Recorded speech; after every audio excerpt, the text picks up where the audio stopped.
Bonjour, dans cette vidéo qui s'adresse à des élèves de seconde, nous allons voir comment calculer une longueur dans un repère orthonormé.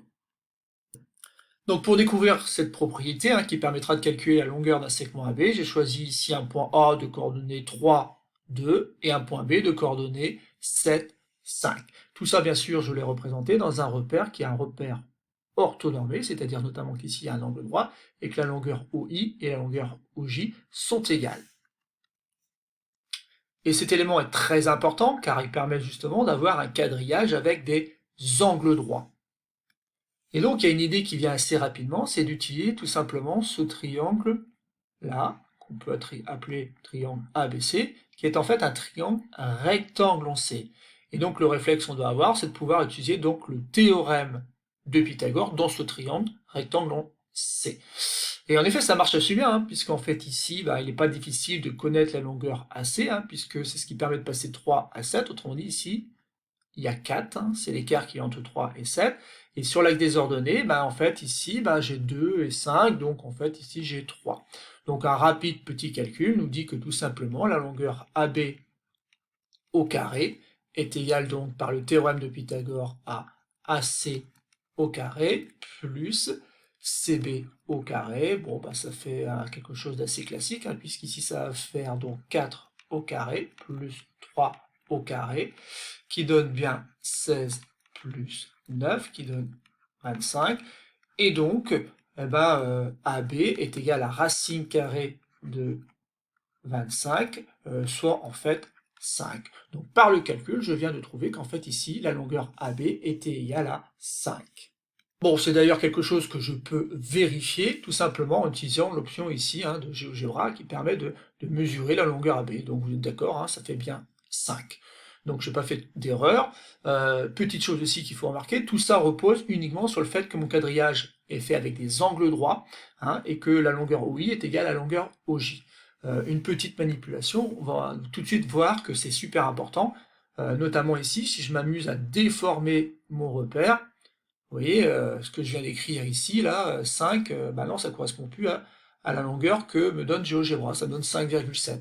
Donc si je déforme dans tous les sens, vous voyez bien que la longueur AB, en fait, non, c'est pas forcément égal à 5. Ça l'est uniquement qu'à partir du moment où j'étais dans un repère orthonormé. Mais revenons maintenant à un cas plus général, où le point A n'aurait pas pour coordonnées 3, 2, mais tout simplement ici XA et là YA. Et même chose pour le point B. Le point B, il n'aurait pas pour ordonnée 5, il aurait pour ordonnée YB, et pour abscisse, j'ai oublié, donc c'est XB. On va pouvoir faire le même raisonnement. Le même raisonnement en essayant de savoir un petit peu combien mesure le côté AC et combien mesure le côté BC. On peut donc écrire, comme tout à l'heure, que AB au carré, AB au carré, c'est la longueur de l'hypoténuse dans le triangle ABC, et c'est égal à la longueur AC au carré, plus la longueur CB au carré. La longueur AC au carré. Tout à l'heure c'était facile, c'était l'écart qu'il y avait entre 3 et 7, on a trouvé 4. Et cet écart-là, on peut l'exprimer en fonction de XA et de XB. Donc ici, ça va bien être XB moins XA. En effet, c'est le résultat de 7 moins 3 lorsqu'on connaît les valeurs numériques. Mais si on ne connaît pas les valeurs numériques, ça devient XB moins XA.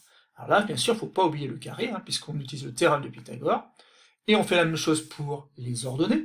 Donc ici, ça devient YB moins YA au carré. Et ça y est, on a notre formule. Cette formule, elle fonctionne uniquement dans un repère orthonormé, et elle s'écrit AB au carré, la longueur du segment AB au carré est égale à XB moins XA au carré, plus YB moins YA au carré. Alors tout de suite, une petite remarque, si un élève dans sa copie écrit plutôt XA moins XB au carré, plus YA moins YB au carré, est-ce qu'il commet une erreur? Oui et non, puisqu'en fait la vraie formule qu'on vient de découvrir, c'est plutôt XB moins XA élevé au carré, donc c'est pas vraiment ça. Ceci dit, est-ce que c'est vraiment très grave pour cette formule? Eh ben non, parce qu'en fait, si on est assez attentif, on regarde tout simplement qu'ici, cela correspond finalement à la longueur BA élevé au carré, c'est-à-dire qu'ainsi on inverse les rôles joués par A et B. Mais est-ce que c'est grave? Non, parce que la longueur AB et la longueur BA, c'est la même. pour aller de A à B ou pour aller de B à A, il y a la même distance. Donc élevé au carré, tout ça, ça reste identique. Donc en soi, c'est pas vraiment une erreur. Malgré tout, je vous conseille d'apprendre correctement les formules, car il y a d'autres formules à apprendre en classe de seconde, où l'ordre est par contre très important. Donc attention, la vraie formule reste celle-ci. Néanmoins, on ne verra pas d'erreur si vous confondez avec la longueur BA élevée au carré. Donc la propriété à retenir dans un repère orthonormé, c'est très important. On considère donc deux points de coordonnées pour A, XA, YA, et pour B, XB, YB. Et bien la distance AB est tout simplement donnée par cette formule-là, qui est racine carrée de XB moins XA élevé au carré, plus YB moins YA élevé au carré. Néanmoins, je trouve que pour alléger les calculs, il est préférable de calculer d'abord le carré de la distance, comme on l'a fait dans la première partie de la vidéo, puis d'en prendre la racine carrée pour obtenir AB. Donc la formule que je préfère qu'on retienne, moi, c'est plutôt celle-ci, plutôt que celle qui s'écrit avec le racine carré, ici, le symbole radical, là, qui est très très long et qui est un peu pénible à traîner tout au long des calculs. Donc passons donc à l'exemple. Dans un repère orthonormé, on considère les points A de coordonnées -1, 5 et B de coordonnées 2, 3. On ne se pose pas trop de questions, on n'a pas besoin de représenter donc ces deux points dans un repère. On va écrire que AB au carré donc est égal à XB moins XA au carré plus YB moins YA élevé au carré. Alors c'est important de bien voir qu'il y a des carrés à chaque fois, puisque derrière cette propriété se cache en fait le théorème de Pythagore. Ensuite, je remplace par les valeurs, donc XB c'est 2, moins XA qui est en fait moins 1, et j'ai tout ça au carré. Je fais la même chose pour les ordonnées, donc ça fait 3 moins 5 au carré. Bien sûr, interdiction d'utiliser la calculatrice, on fait tout ça à la main.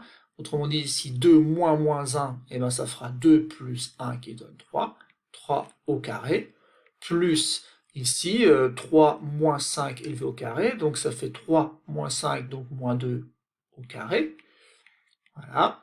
Et donc, ça fait 9. 9 plus 4, 13. Alors attention, c'est comme avec le théorème de Pythagore. Par cette méthode-là, on trouve d'abord la longueur AB au carré. Et donc, on peut en déduire que AB est égal à racine carrée de 13. Ah oui, ça tombe pas juste. On est tombé sur un nombre qui s'écrit à l'aide d'une racine carrée. Néanmoins, de tête, on peut savoir que racine carrée de 13, racine carrée de 13 est un nombre qui est élevé. Un nombre positif qui est élevé au carré donne 13, donc c'est forcément plus grand que 3. Pourquoi? Parce que 3 au carré ça donne 9, alors que nous on voulait 13. Et que en fait c'est plus petit que 4, puisque 4 au carré ça donne 16, et nous on voulait 13. Donc voilà, racine carrée de 13, j'ai juste besoin de savoir que c'est entre 3 et 4.